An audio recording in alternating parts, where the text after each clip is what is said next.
I've created a couple of object buffers. I've got object buffer number 1 on my Windows, and I've got object buffer number 2, and that's on the top dome of my UFO in case I want to put a glow on it or color correct it or do something to it in After Effects.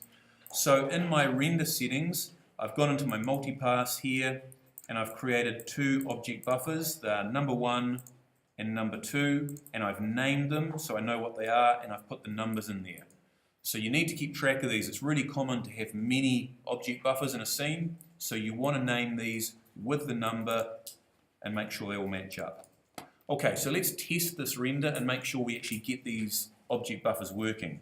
First thing is make sure the multipass render is turned on, otherwise you won't get these. The next thing I'm going to do is I'm just going to render the current frame. I'm going to hit Shift R on my keyboard and it will render my UFO.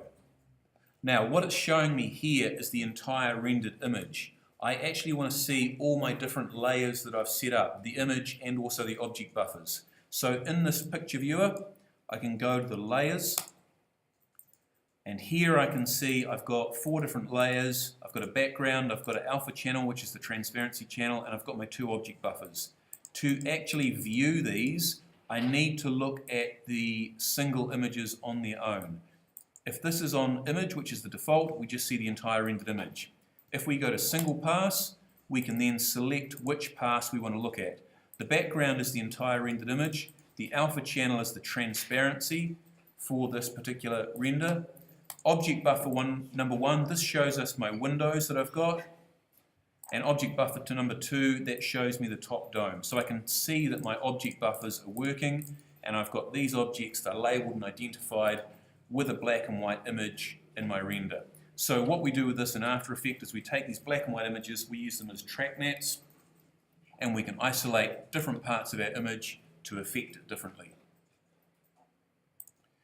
So that's all working. The other thing that I need to do when it comes to rendering, and this is important, when I actually want to render the sequence out, I need to make sure my save is turned on. I also need to make sure that I've set a folder location and a name for my multipass renders.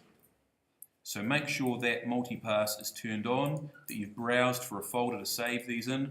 I'm going to save mine as PNG files.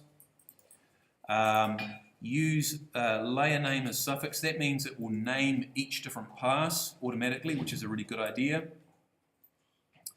And this is in addition to my normal saved image. I like to put my multipass renders in a subfolder, so I usually make a subfolder inside my renders. It's a really good idea to be organized with your folders and make sure you know exactly where everything's going. And that is now all ready to go. All I need to do is go through my settings here. If I'm going to render out a sequence, make sure I've set which frames I want to render, and then I'm ready to go.